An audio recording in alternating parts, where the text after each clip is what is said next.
नमस्कार बच्चों, अगर आप क्लास 11th में पढ़ते हैं तो ये वीडियो आपके लिए बहुत ही महत्वपूर्ण होने वाली है, क्योंकि इस वीडियो में हम हिंदी के इवनिंग शिफ्ट के आंसर की को लेकर आए हैं जो ऑफिशियल है। तो जल्दी से क्वेश्चन पेपर को आप निकाल लीजिए और इस ऑफिशियल आंसर की से अपने पेपर का मिलान करिए और कमेंट में आप जरूर बताइए आपके कितने नंबर बन रहे हैं। ठीक है, तो खंड अ में चलते हैं जो वस्तुपरक प्रश्न है।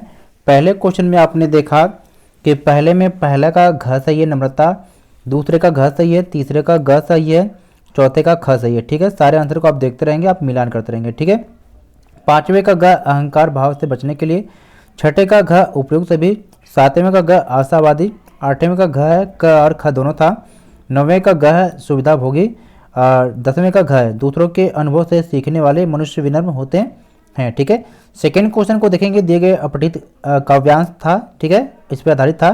तो पहले का ख सही है कागज के पन्ने को, दूसरे का क सही है फसल उगाने के समान, तीसरे का घ सही है अनुप्रास, चौथे का ग है कविता रूपी फल से आनंद की अमृत धाराएं फूटती है, पांचवें का ख सही है भावनाओं की आंधी, छठे का ग सही था। ठीक है, और सातवें का ख सही है और आठवें का घ सही है। अथवा वाले क्वेश्चन में देखेंगे।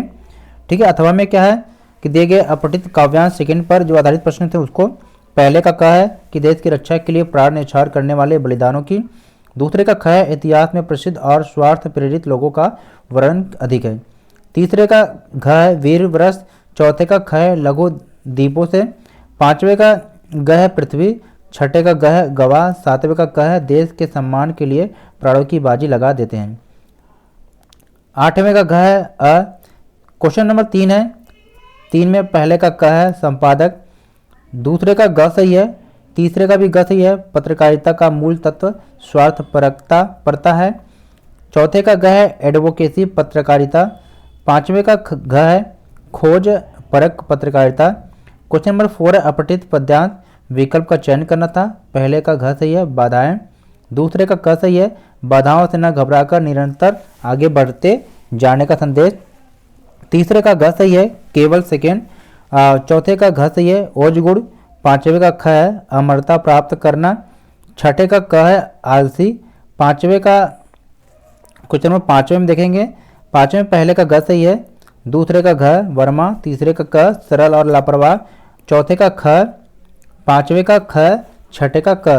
क्वेश्चन नंबर 6 है कि पूरक पाठ्य पुस्तक है, इसमें पहले का ख, दूसरे का ख, तीसरे का क यहाँ पर है। ठीक है, चौथे का क है और पांचवें का ख है। खंड ब में चलते हैं, वर्णनात्मक प्रश्न के संभावित उत्तर संकेत। सातवें क्वेश्चन में शीर्षक पर दृश्य लेखन लिखना था, प्रारूप है विषय वस्तु भाषा। क्वेश्चन नंबर 8 था, 8 का कहा कि दो में से किसी एक विषय पर पत्र आपको लिखना था, आरंभ और अंत की औपचारिकताएं विषय वस्तु पर भाषा पर। ख है कार्यसूची प्रारूप और भाषा विषय वस्तु। अथवा वाले क्वेश्चन में देखेंगे कार्यवृत्त प्रारूप और भाषा विषय वस्तु। क्वेश्चन नंबर 9 में था, 9 में पहले था किसी तकनीकी या यांत्रिक माध्यम के जरिए समाज के एक विशाल वर्ग से संवाद करना जनसंचार कहलाता है। दूसरा था, दूसरे का पहले है खुद को बेहतर तरीके से समझ पाते हैं, दूसरा है कि व्यक्तित्व के अनेक पहलुओं को रिकॉर्ड कर पाते हैं।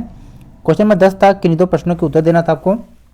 पहला का आंसर है कि खेल में सभी बराबर हैं, खेल में हारने पर सभी को अपनी बारी देनी ही पड़ती है, बारी न देने वाले को अच्छा नहीं समझा जाता। दूसरा है कस्तूरी मृग की नाभि में कस्तूरी बसी होती है, उसकी सुगंध उसे आकर्षित करती रहती है, लेकिन भोला हिरण इस सत्य से अपरिचित होता है, वह उसे ढूंढने के लिए इधर उधर दौड़ता रहता है पर उसे ढूंढ नहीं पाता है। तीसरा था पत्नी ने कार्य को आत्मीयता का सहारा दिया हुआ है, वह आर्थिक संकटों से जूझने में कवि की मदद करती है, वह परिवार को टूटने से बचाने का अथक प्रयास करती है, उसने कवि तथा परिवार को थाम रखा है।